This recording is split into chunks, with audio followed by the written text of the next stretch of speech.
yo les pido por favor que vayan conmigo a Lucas capítulo 7, Evangelio de Lucas capítulo 7, y vamos a leer los versículos 36 al 50. Es una historia muy conocida que yo espero en el Señor que ustedes en esta mañana puedan ver con nuevos ojos.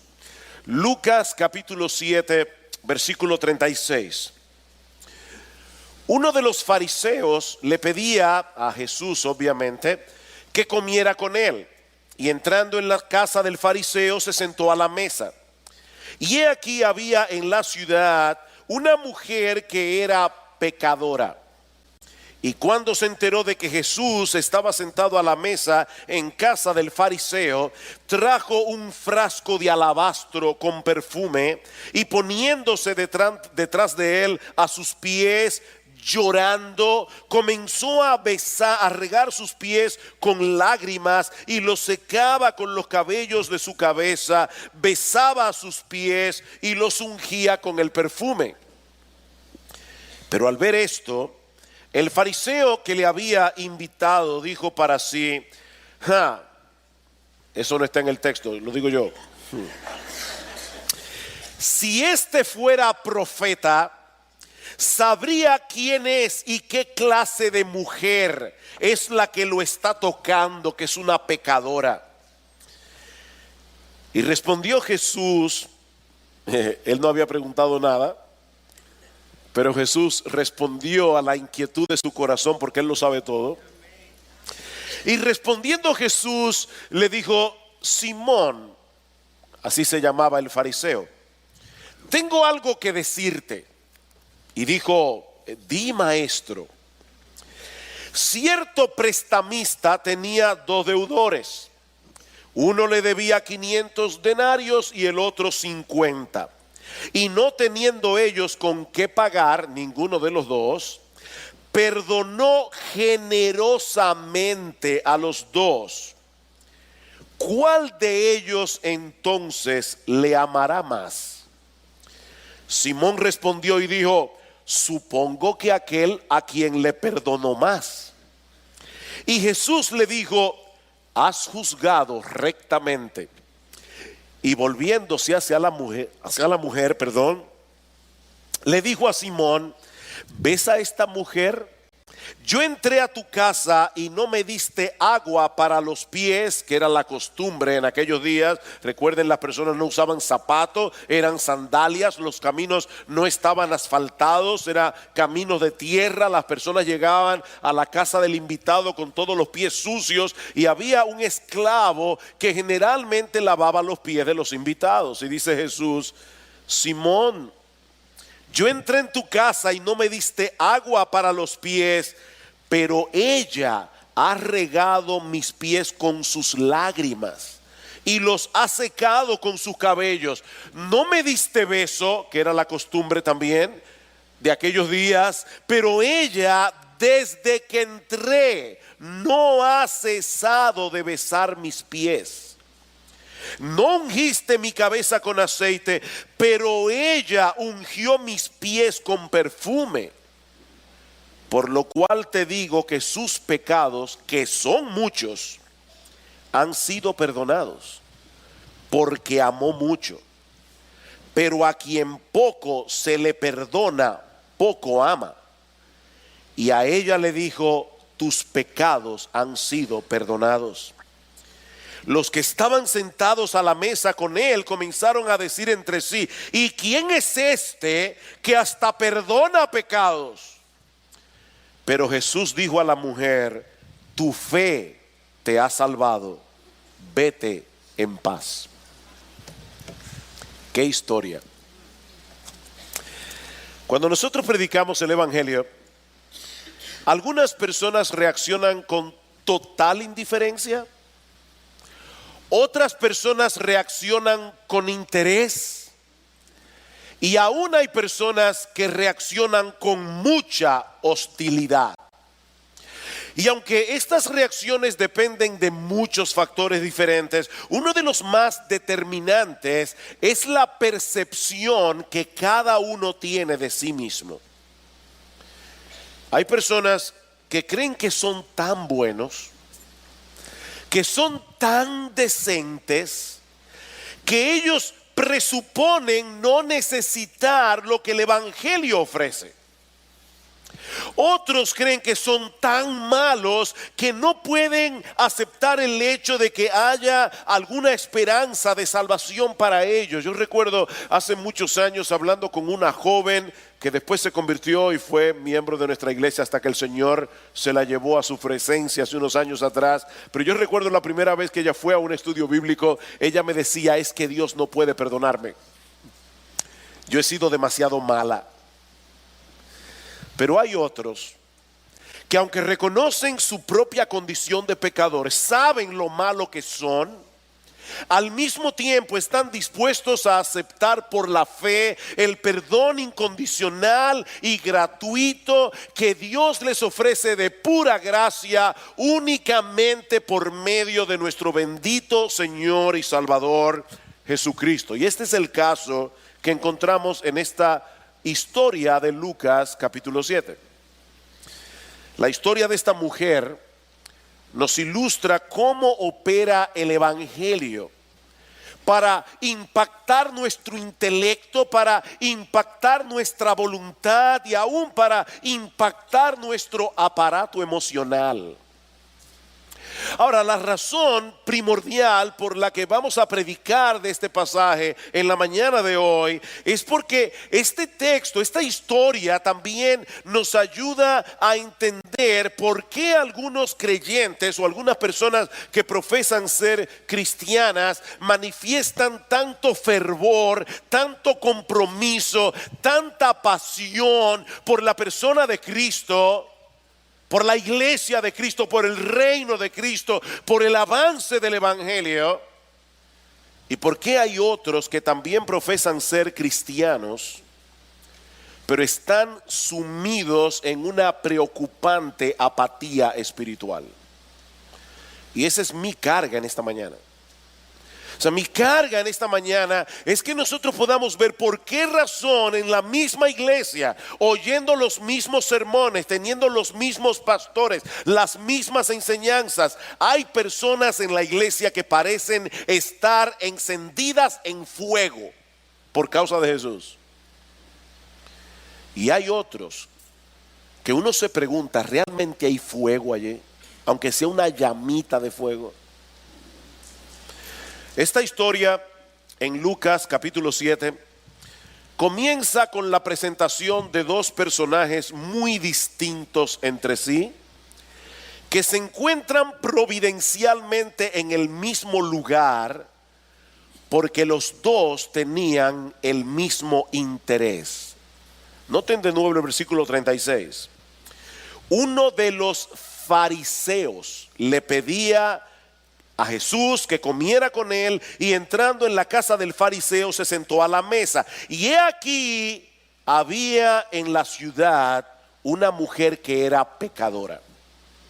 Un fariseo y una mujer reconocida en la ciudad por ser una pecadora. Estos dos personajes de la historia no están allí por casualidad. Estos dos personajes de la historia no podían ser más distintos entre sí.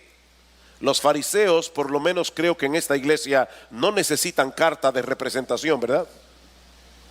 Los fariseos en el tiempo del Señor eran hombres extremadamente religiosos, eran hombres sumamente moralistas y en la mayoría de los casos terriblemente hipócritas.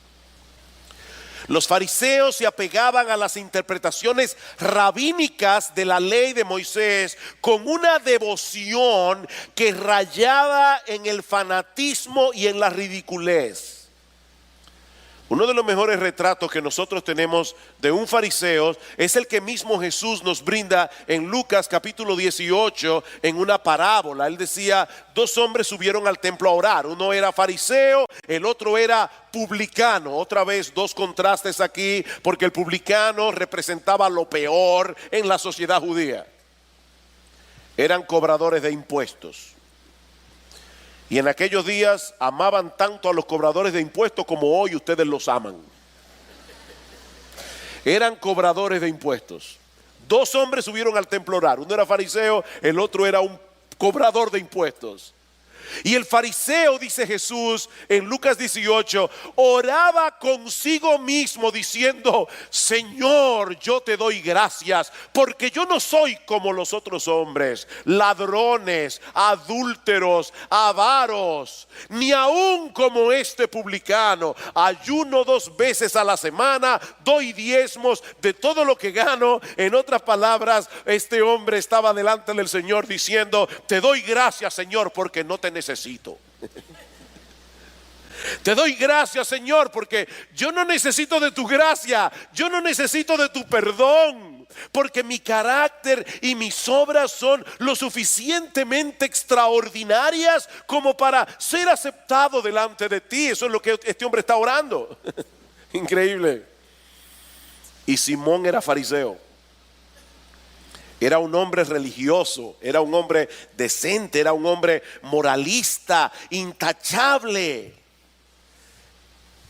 Hubiera pertenecido al club de los leones o de los rotarios en el día de hoy.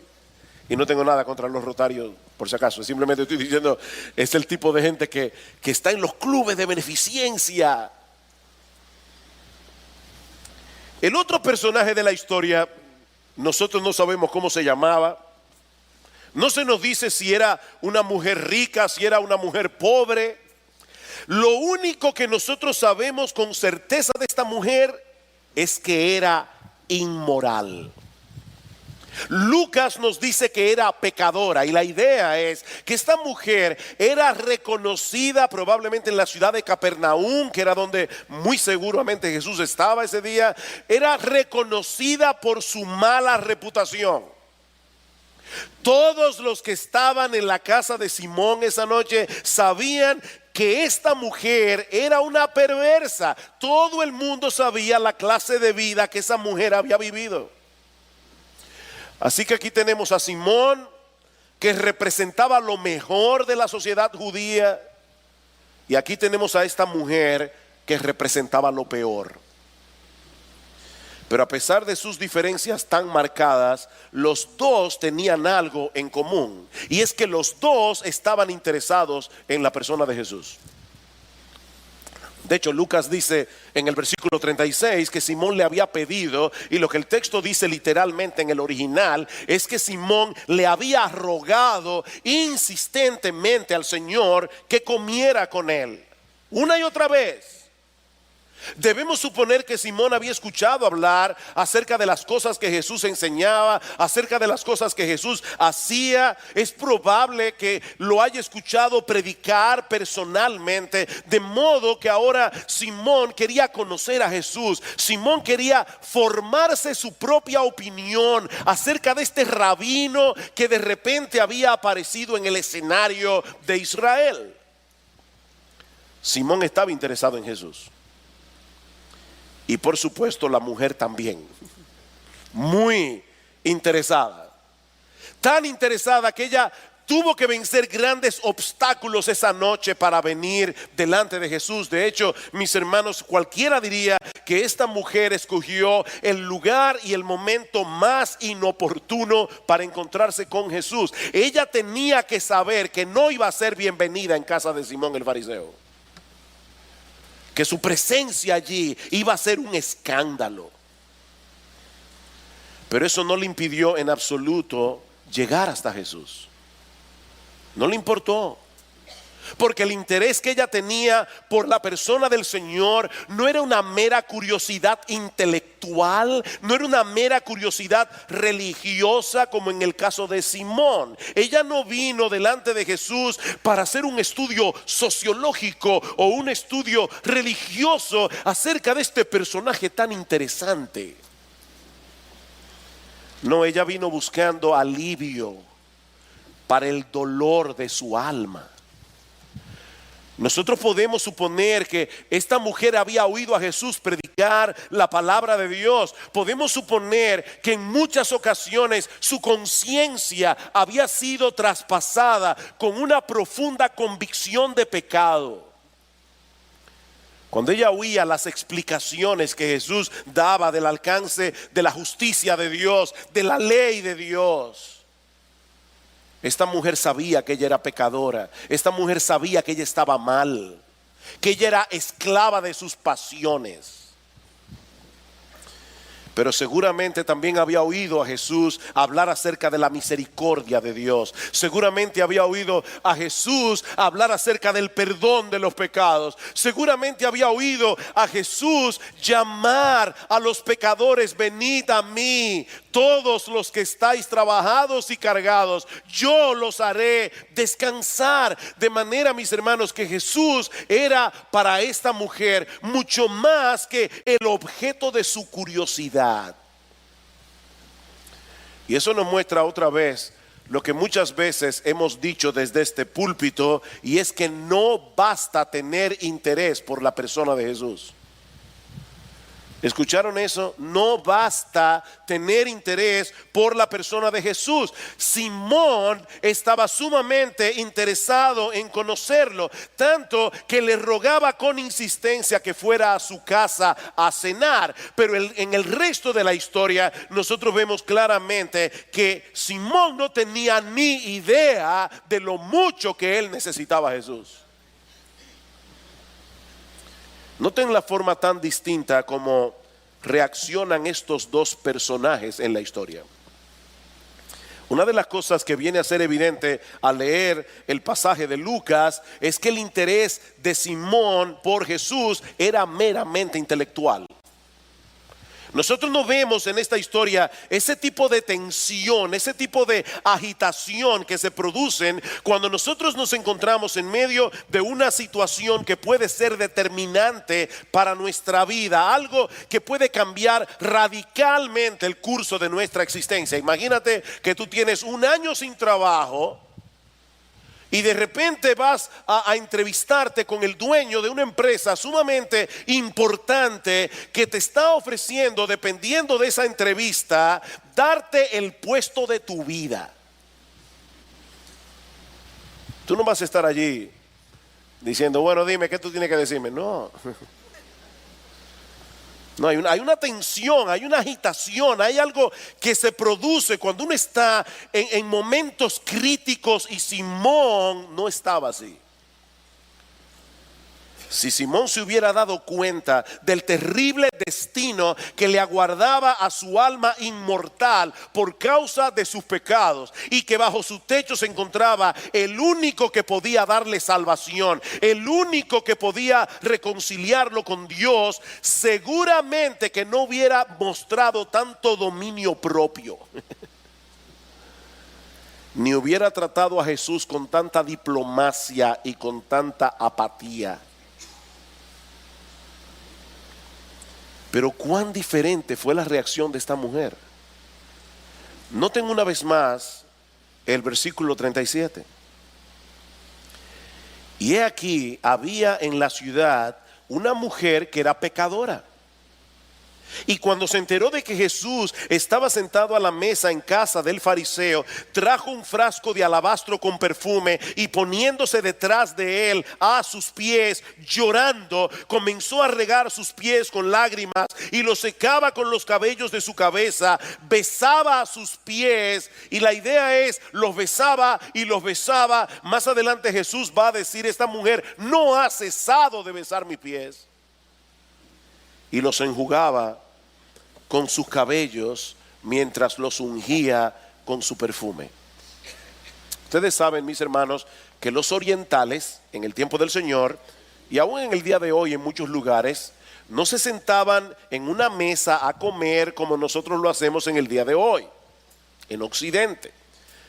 Las mesas estaban usualmente más cerca del suelo. Las personas se reclinaban sobre un cojín con los pies hacia afuera, mientras usaban la otra mano para tomar los alimentos. Y esa posición fue la que permitió que esta mujer pudiera acercarse por detrás de Jesús, regar a sus pies con sus lágrimas y con el perfume. Ahora, la pregunta crucial aquí es: ¿por qué esta mujer se comportó de una manera tan extraña? ¿Es esta la reacción de una mujer desquiciada? de una mente fanática? ¿Padecía esta mujer de algún desbalance emocional? ¿De algún problema psicológico que la llevara a hacer lo que ella hizo? Mis hermanos, si somos honestos, y yo tuve que hacer ese ejercicio y no salí bien parado. Si somos honestos, deberíamos reconocer con vergüenza que de haber estado en casa de Simón esa noche, muchos de nosotros habríamos evaluado clínicamente a esta mujer y habríamos llegado a la conclusión de que no estaba bien de la cabeza. ¿Es así o no es así? Imagínense la escena. De hecho, mis hermanos, hoy día nosotros leemos el Nuevo Testamento y cada vez que hablamos, que leemos acerca de los fariseos, ya nosotros tenemos en nuestras mentes una imagen de los fariseos que nos lleva a rechazarlos. Pero ¿saben qué? Yo sospecho que de no tener el Nuevo Testamento y de trasladarnos en el túnel del tiempo y llegar a la época de Jesús y haber estado sentado con Simón el fariseo, un hombre tan moral, un hombre tan decente, un hombre tan religioso, mis hermanos, de verdad, vamos a ser honestos otra vez, yo creo que la mayoría de nosotros nos hubiéramos identificado con Simón, no con esa mujer. Y ahorita ustedes van a saber por qué eso es importante. Yo quiero en esta mañana que ustedes se analicen a ustedes mismos, que nos analicemos a nosotros mismos. Y es evidente que Jesús no lo vio de esa manera. Jesús no lo vio como tú y yo lo hubiéramos visto, de no haber tenido ese pasaje allí. La reacción de esta mujer en realidad corresponde a una comprensión juiciosa que ella tenía de sí misma y de la persona de Cristo. Durante mucho tiempo esta mujer había actuado con total desvergüenza, era una desvergonzada. Esta mujer era una pecadora, era una mujer inmoral, era una mujer que había vivido una vida absolutamente depravada, pero ahora no se atreve ni siquiera a mirar al Señor de frente. El texto dice que ella tuvo que venir por detrás, con vergüenza, con dolor. Y todo eso mezclado probablemente con el gozo de saber que allí había alguien que estaba dispuesto a concederle incondicionalmente el perdón de todos sus pecados. Alguien que le está diciendo: hija mía, yo estoy dispuesta a recibirte. Y esta mujer se postra a los pies de Jesús para ungirlo con el perfume que ella había traído. Y yo creo que Lucas fue cuidadoso aquí en incluir todos estos detalles, el perfume. ¿Por qué ese detalle era importante?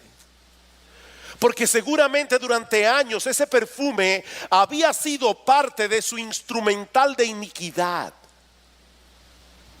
Ese perfume lo había usado por años para atraer la atención de los hombres sobre sí misma.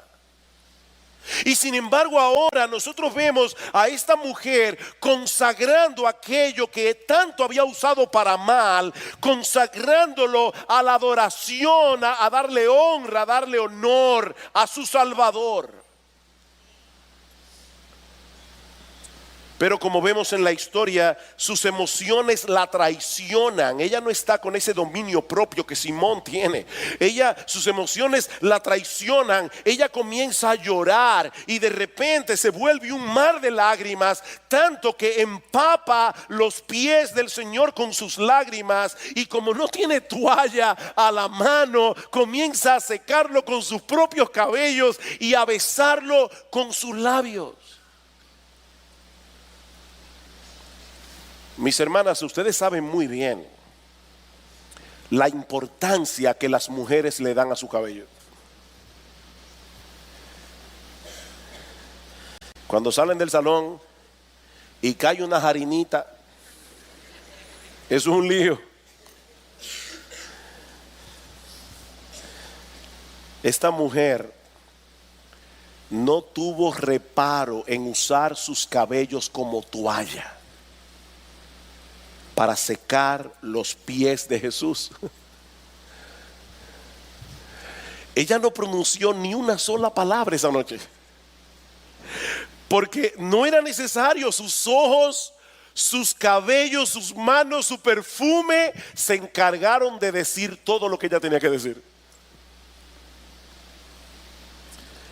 Ella le estaba rindiendo un homenaje de adoración a aquel que podía librarla de su esclavitud, a aquel que le estaba permitiendo el acceso al reino de los cielos. Los pies de Jesús eran suficientemente valiosos como para que esta mujer derramara sobre ellos no solo su perfume, sino también sus lágrimas y sus besos. Los pies de Jesús. Yo estaba tratando de entender qué fue lo que le pasó a esta mujer. Y yo quiero que ustedes lo entiendan también hoy en la mañana. Mis hermanos, durante toda su vida, esta mujer había estado acostumbrada a que los hombres abusaran de ella. Esta mujer estaba acostumbrada a ser usada. Esta mujer era un objeto. Esta mujer pasaba de mano en mano, de mano en mano, de mano en mano. ¿Quién sabe cuántas noches esta mujer estaba con insomnio, sin poder dormir, queriendo escapar de la esclavitud de sus propias pasiones pecaminosas, y no podía? Ella sabía que se estaba destruyendo y no podía parar. Y para colmo de males, los hombres buenos y decentes que habían en Israel, como Simón, la trataban con desprecio. Y ahora de repente, ella conoce a un hombre que es la santidad y la bondad personificada. Y le está diciendo: ven a mí, que yo te voy a dar descanso. Ven que yo te voy a perdonar todos tus pecados. Ven que en el cielo hay lugar, hija mía, para gente como tú. Y yo soy el camino. Yo soy la verdad, yo soy la vida. Nadie viene al Padre sino por mí. Y hay lugar en el cielo, hay lugar en el cielo, hay lugar en el reino de los cielos para una mujer como tú. Eso fue lo que hizo que esta mujer se derramara en llantos. Por supuesto, cuando Simón ve este espectáculo, él reacciona como todo buen fariseo, versículo 39. Pero al ver esto, el fariseo que le había invitado dijo para sí: si este fuera profeta, sabría quién y qué clase de mujer es la que le está tocando, que es pecadora. Simón no tuvo que pensarlo dos veces para llegar a esta conclusión. Es obvio que Jesús no puede ser un profeta, porque de haberlo sido, se habría dado cuenta quién es esta mujer. De haber sido Jesús un enviado por Dios, él habría reaccionado como nosotros los fariseos. Pero Cristo es más que un profeta. Él sabía perfectamente quién era esa mujer. Él sabía perfectamente todo lo que esa mujer había hecho, pero también conocía perfectamente lo que Simón estaba pensando. Simón y Jesús vieron el mismo cuadro, pero desde dos perspectivas completamente diferentes. Y ahí es que en el versículo 40 Jesús le dice: Simón, déjame contarte una historia. Te voy a contar una parábola. Mira, una vez había un acreedor que tenía dos deudores. Uno le debía 500 denarios. Un denario era lo que un obrero en Israel ganaba por un día de trabajo, un jornalero. O sea que este hombre debía más de lo que podía pagar por casi 2 años de trabajo o año y medio de trabajo. Había un individuo que tenía un deudor que le debía 500 denarios, el otro le debía el 10%, 50 denarios. Sin embargo, aunque una deuda era mayor que la otra, ninguno de los dos podía pagarla, dice el Señor en el versículo 42. Así que el acreedor decide, y Lucas dice generosamente, cancelar las dos deudas. ¿Cuál de ellos le amará más? Y Simón obviamente responde: pienso que aquel a quien le perdonó más. Y el Señor le dice: oye, me has juzgado rectamente, tú tienes razón. Aquel a quien se le perdona mucho, ama mucho. ¿Oyeron eso? Porque ese es el corazón de este sermón. Aquel a quien se le perdona mucho, ama mucho. Y esta mujer sabía a conciencia que ella necesitaba un perdón muy abundante. Por eso reaccionó así. Ahora, mis hermanos y amigos que están aquí en esta mañana, ¿qué significa esta parábola?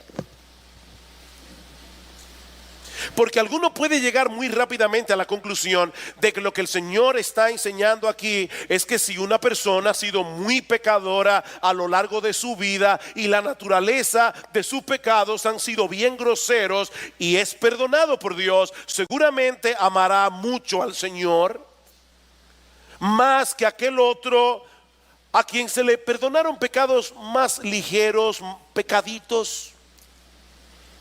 Ha vivido una vida bastante ordenada, una vida decente, nunca ha sido infiel a su esposa, no engaña al fisco, es una persona que casi siempre dice la verdad. Las mentiras que dicen no pasan de ser mentiras blancas.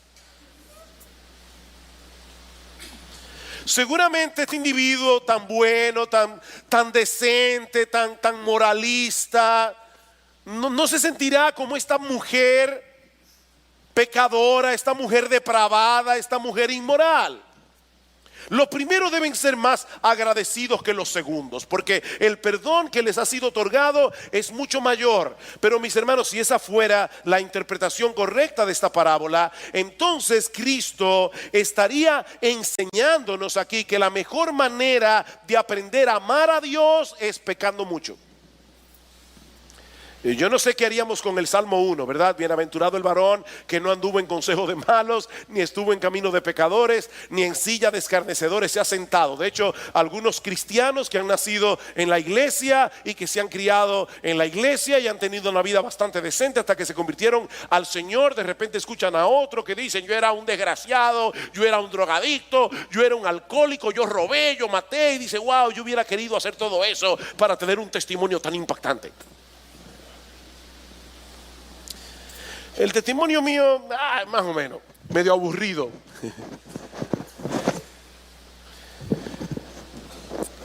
Por otro lado, si eso es lo que Jesús te está enseñando aquí, entonces la actitud de Simón estaba justificada.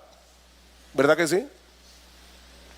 Jesús debió haberle dicho a Simón, si esa fuera la enseñanza de la parábola, de que bueno, al que se le perdona una vida tan inmoral, seguramente amará más a Jesús que aquel a quien se le perdona una vida más decente. Entonces Jesús debió haberle dicho a Simón: yo te entiendo, Simón, tu falta de devoción hacia mí, tu apatía, tu falta de pasión se debe al hecho de que tú has vivido decentemente y que no tienes muchos pecados que requieran del perdón divino. Ahora, ¿es realmente eso lo que Jesús está diciendo aquí? Yo no creo.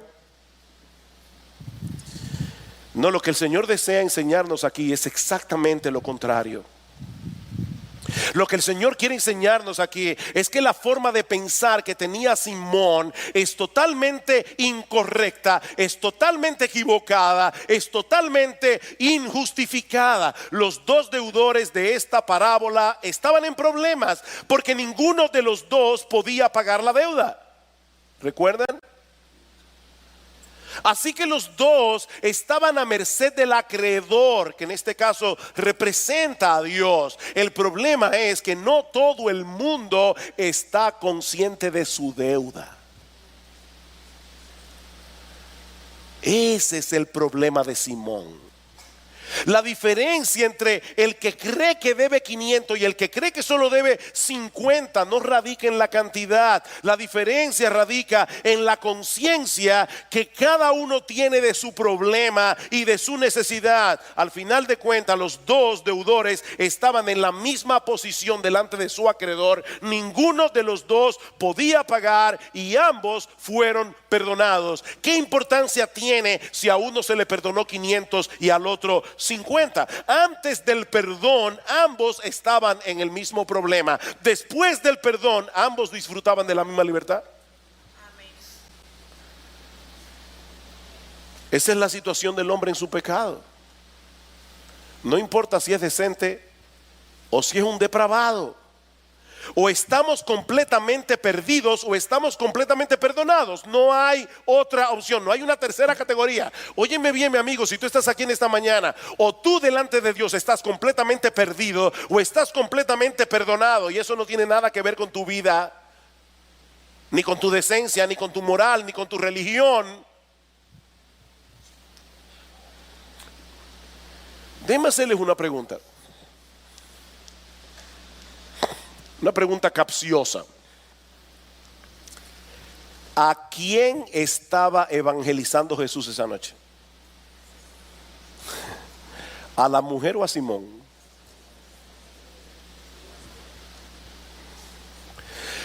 Yo le decía al principio que de haber estado nosotros allí, sin haber leído el Nuevo Testamento y sin saber lo que ahora sabemos de los fariseos, si hubiéramos visto a esta mujer y a Simón, hubiéramos dicho: wow, esta mujer necesita a Jesús. Y Jesús estaba pensando: wow, este individuo fariseo, hipócrita, moralista, religioso, me necesita mucho. Qué mal está. Jesús no tenía que evangelizar a la mujer, ella ya estaba evangelizada. Esta mujer ya estaba consciente de su pecado, ella estaba consciente de su necesidad delante del Señor. Jesús no hizo nada por esta mujer que ya no hubiera hecho antes. Toda esta historia es Jesús tratando de ayudar a Simón el fariseo. Porque Jesús es amigo de pecadores. Si ustedes leen esta historia se van a dar cuenta que está inmediatamente después de que se diga. Lucas dice en el versículo 34, estamos leyendo a partir del versículo 36, pero Lucas dice unos versículos antes: Jesús es amigo de pecadores. Y lo que esta historia nos demuestra es que Jesús es amigo de todo tipo de pecadores. Él es amigo de las prostitutas y es amigo de los religiosos, porque los dos lo necesitan. El beato y la mujer inmoral, los dos lo necesitan. Y Él es amigo de pecadores. Él vino a buscar y a salvar lo que se había perdido, como dice Lucas más adelante. Lo que Cristo quiere hacerle ver a este fariseo moralista religioso es que su estado espiritual delante de Dios era peor que el de esa mujer. ¿Oyeron eso? Mis hermanos, es importante que oigan eso. El estado espiritual de Simón era peor que el de esa mujer. Él estaba más cerca del infierno que esa mujer. Es como si Jesús le estuviera diciendo: Simón, déjame decirte algo. Esta mujer está en problemas y tú también. Ella no puede pagar su deuda, ni tú tampoco. Pero hay una gran diferencia. Ella lo sabe y tú no. Y eso es una gran diferencia. Simón, esta mujer está mejor que tú, porque ella sabe cómo me necesita. Tú crees que no necesitas mi salvación. Tú estás peor. Tú estás más cerca del infierno, Simón. Oh, mi amigo, yo espero de verdad que el Señor abra tus ojos en esta mañana para que tú veas cuál es tu verdadera condición delante de Dios. Porque ese es el primer paso para ser salvo. Mira, si tú nunca en tu vida te has visto como un pecador tan malo que merece el infierno, tú no eres cristiano. Seguro que tú no eres cristiano. Y no lo digo yo, no, por favor, no te molestes conmigo, no te lo digo yo, lo dice la Biblia. La Biblia dice que los sanos no tienen necesidad de médicos, sino los enfermos. Si tú nunca te has visto tan enfermo, si tú nunca te has visto como una persona que ha pecado tanto contra Dios que merece el infierno, tú no eres cristiano. Tú vas camino al infierno.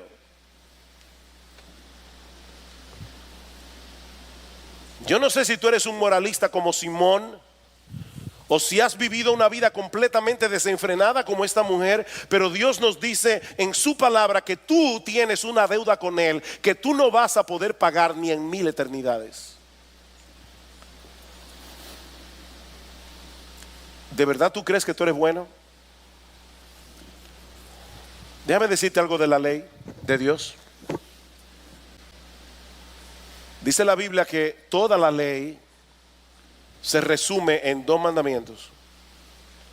Amarás al Señor tu Dios con todo tu corazón, con toda tu alma, con todas tus fuerzas y con toda tu mente, y amarás al prójimo como a ti mismo. Cada vez que tú violas esos 2 mandamientos, tú estás violando toda la ley. Ahora, ¿sabes algo? Tú violas esos mandamientos cada segundo de tu vida. Mis hermanos, aquí ahora mismo, en este salón, empezando por el que está en el púlpito predicando, en este salón no hay una sola persona, una sola en todo este salón, que cumpla ninguno de esos 2 mandamientos ni por un segundo. Aquí no hay nadie que ame a Dios con todo su corazón, con toda su alma, con toda su mente, con todas sus fuerzas. Aquí ahora mismo, en este lugar, no hay nadie, ni una sola persona que ame a su prójimo como se ama a sí mismo, ni uno solo. ¿Tú crees que tú eres decente?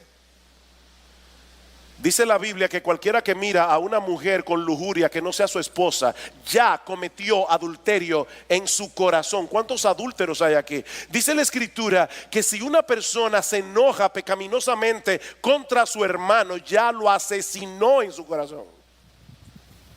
¿Cuántos asesinos hay aquí? ¿De verdad tú crees que tú eres bueno?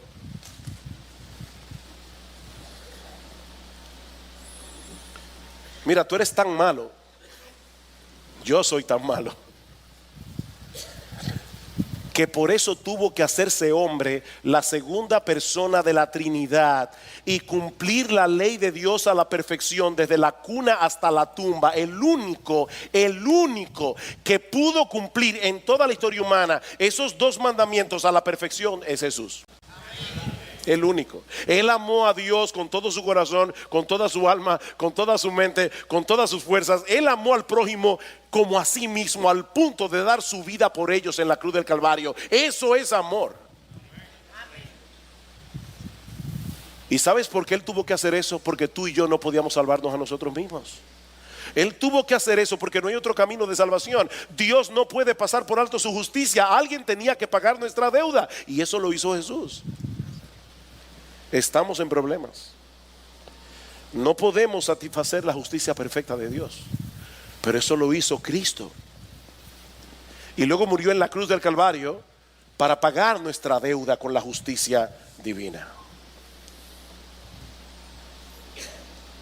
Noten ahora cómo concluye esta historia. Versículo 48.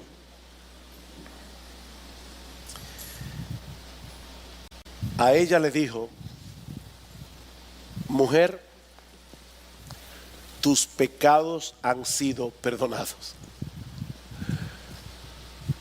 Wow, señores, de verdad, por favor, piensen en un momento en esto. Todos los pecados horribles que esta mujer había cometido a lo largo de toda su vida. Y Jesús le dice: te tengo una buena noticia. Mujer, todos tus pecados han sido perdonados. Los que estaban sentados a la mesa, que seguramente también eran fariseos, comenzaron a decir entre sí: ¿y quién es este que hasta perdona pecados? Pero Jesús dijo a la mujer: Tu fe te ha salvado. ¿Oyeron eso? Tu fe te ha salvado. Vete en paz. Hasta este momento el Señor había estado hablando con Simón, pero ahora por primera vez se vuelve hacia esta mujer y sus palabras tienen que haber sonado como música celestial en sus oídos. Mujer, tus muchos pecados han sido borrados. Cuando llegues a la presencia de Dios, vas a llegar como una virgen pura y sin mácula, limpiecita, sin ningún pecado. No porque hubiese ungido los pies de Jesús, no porque los hubiese regado con sus lágrimas, no porque los secó con sus cabellos. Ella fue perdonada porque creyó. Tu fe te ha salvado. Mi amigo, por increíble que parezca, ese es el mensaje que se proclama en toda la Biblia de principio a fin. La salvación no se obtiene por hacer algo, la salvación se obtiene por creer algo. No es lo que tú hagas, es aceptar por la fe lo que hizo Dios en Cristo. Lo único que Simón recibió de Cristo esa noche fue una amonestación muy severa. Y si murió sin arrepentirse de sus pecados, los sucesos de esa noche agravarán su miseria por toda la eternidad. El Salvador de los pecadores estuvo en su casa, pero él creía no necesitarlo, porque él no se conocía a sí mismo. Y porque él no tenía un entendimiento claro del carácter de Dios. Como todo buen fariseo, Simón creía que su aceptación delante de Dios dependía de cuánto él demostrara su amor por él, guardando sus mandamientos. Esto es importante. Esta es la lógica farisaica. ¿Cuál es la lógica farisaica? Para que Dios me reciba en su presencia, para que Dios me bendiga, para que Dios me conceda su favor, yo tengo que amarlo, y mi amor a Dios se va a manifestar guardando sus mandamientos. Suena lógico, ¿verdad? Suena lógico. Si yo amo a Dios y demuestro mi amor por Dios guardando sus mandamientos, entonces yo voy a ser salvo. De hecho, hay algo de verdad en eso. El problema es que Simón puso al caballo detrás y al carro delante. Esa lógica farisaica pone el evangelio de cabeza, porque es exactamente al revés. Esta lógica farisaica trastorna el orden de las cosas, porque lo que Jesús nos está enseñando en esta historia no es que por el hecho de amar a Dios somos perdonados. Lo que esta historia enseña es porque el hecho de ser perdonados nos lleva a amar a Dios. Y porque somos perdonados y el perdón nos lleva a amar a Dios, eso nos lleva a guardar sus mandamientos. Esa es la historia. En este caso, el orden de los factores sí altera el producto, porque uno es legalismo, el otro es cristianismo. Lo que el evangelio enseña no es que nosotros tenemos que demostrar nuestro amor por Dios obedeciendo sus mandamientos para que entonces Dios nos acepte. Eso no es lo que el evangelio enseña. Eso es lo que enseñan las religiones humanas. Pero eso no es lo que enseña el evangelio. Lo que el Señor nos dice aquí es que esta mujer amó mucho porque se le perdonó mucho. ¿Ven el orden? Ella amó mucho porque se le perdonó mucho. En otras palabras, fue la conciencia del perdón lo que produjo en ella ese amor tan desbordante hacia la persona de Jesús. El hecho de saberse perdonada. Y mis hermanos, Este es un principio de importancia capital para la vida cristiana. Al que mucho se le perdona, mucho ama.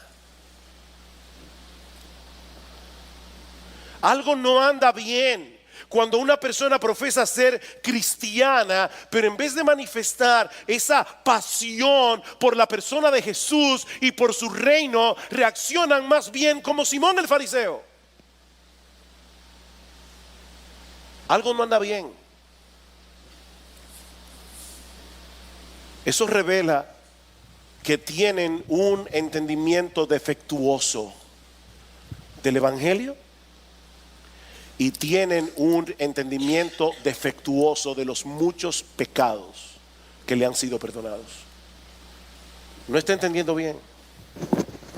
Esa persona no entiende la magnitud de su pecado ni lo que Dios estuvo dispuesto a hacer para salvar a pecadores. ¿Saben una cosa, mis amados hermanos? Nosotros ahora estamos en una mejor posición que la de esta mujer. Porque nosotros ahora sabemos lo que ella no podía saber en ese momento. Que Jesús tuvo que ir a la cruz del Calvario para pagar por nuestros horribles y vergonzosos pecados. Esta mujer no tenía el Nuevo Testamento. Ahora nosotros podemos leer el Nuevo Testamento y entender qué fue lo que estaba pasando allí. Esta mujer no lo sabía. Y aún así, wow, qué adoración tan abrumadora, qué adoración tan desbordante. Ahora nosotros conocemos por el Nuevo Testamento que Dios no podía pasar por alto nuestros pecados. Ahora nosotros sabemos el alto costo que Dios estuvo dispuesto a pagar por personas como tú y como yo, que lo odiábamos a Él. No, pastor, yo no odio a Dios. Tú sí odias a Dios. Si tú no eres creyente, tú amas a un Dios que tú te has creado en tu imaginación, pero tú no amas al Dios que se revela aquí, si tú no eres cristiano. Uno de los grandes problemas que enfrentan las iglesias en el día de hoy es que está llena de personas consumistas. Las iglesias están llenas de consumidores y no de verdaderos adoradores, no de ministros. Personas que vienen cada semana, se sientan en un banco a ser atendidos. Las personas hoy día van a las iglesias y se quedan allí dependiendo del servicio al cliente.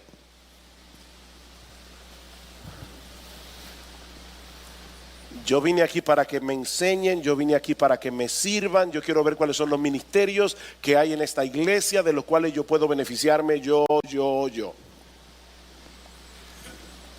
Y entonces los pastores comienzan a pensar cómo nosotros podemos cambiar una iglesia de consumidores en una iglesia de ministros. ¿Cómo podemos cambiar una iglesia de consumidores en una iglesia de verdaderos adoradores? Bueno, vamos a involucrar a la gente en ministerios. Vamos a crear grupos pequeños. Y yo no estoy en contra, estoy muy a favor de los grupos pequeños. Nada de eso funciona para resolver el verdadero problema. No, Dios no diseñó la iglesia. Dios no diseñó la iglesia para que unos cuantos hagan todas las cosas y los demás sean entes pasivos que vienen a ser ministrados. Dios no diseñó la iglesia para eso. Eso lo veremos la semana que viene. La semana que viene, de hecho, prepárense. Yo no voy a predicar más largo de lo que yo suelo predicar, pero la semana que viene vamos a ver la carta a los Efesios entera, los 6 capítulos.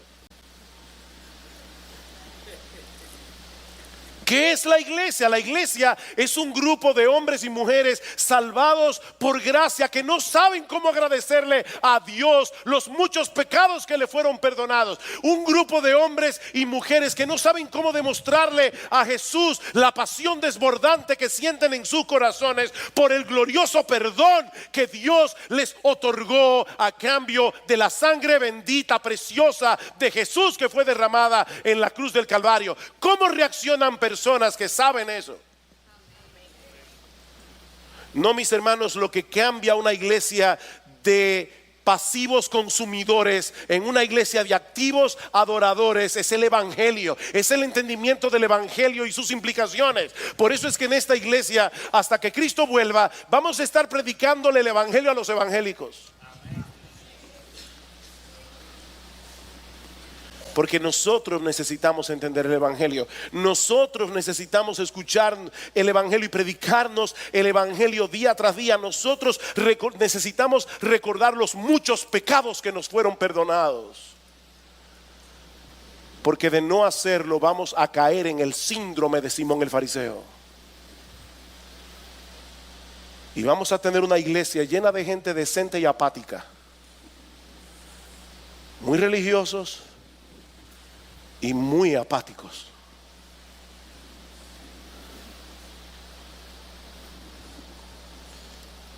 Oh, que el Señor nos ayude, hermanos. Que el Señor nos ayude a ver la negrura de nuestro propio corazón y el alto costo que Jesús estuvo dispuesto voluntariamente a pagar por causa de nuestros pecados. Eso es lo que transforma una iglesia. Y eso fue lo que me motivó a predicar de ese pasaje. Al que mucho se le perdona, mucho ama.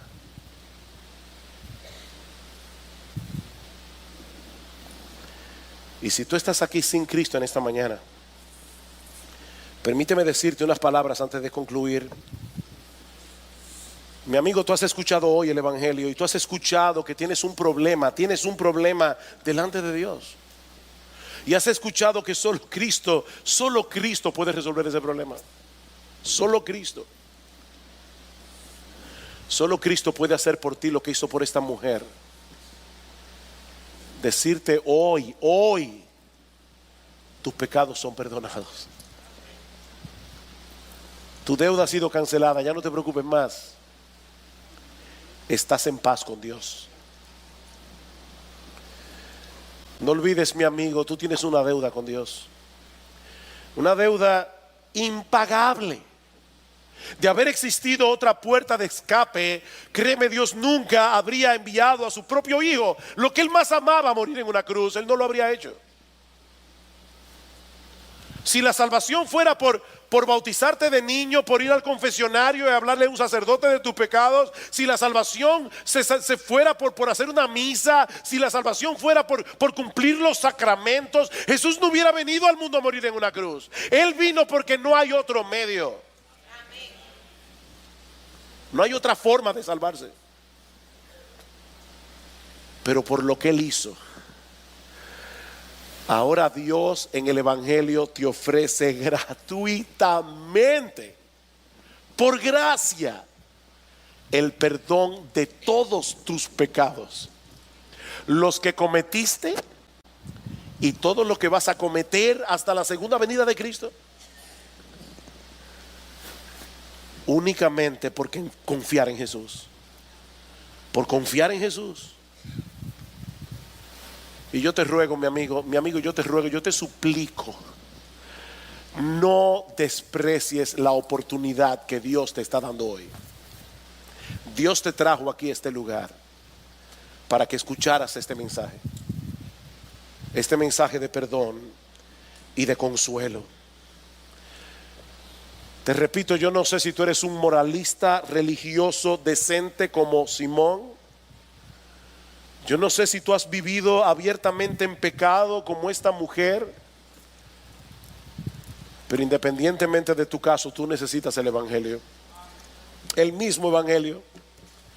Porque algún día te presentarás delante de Dios a dar cuenta por tu vida. Y créeme, nadie saldrá absuelto en ese tribunal a menos que confíe en Jesús. Así que ven, mi amigo, ven ahora, que todavía hay tiempo para que encuentres en Jesús, por la fe, el perdón que tu alma necesita.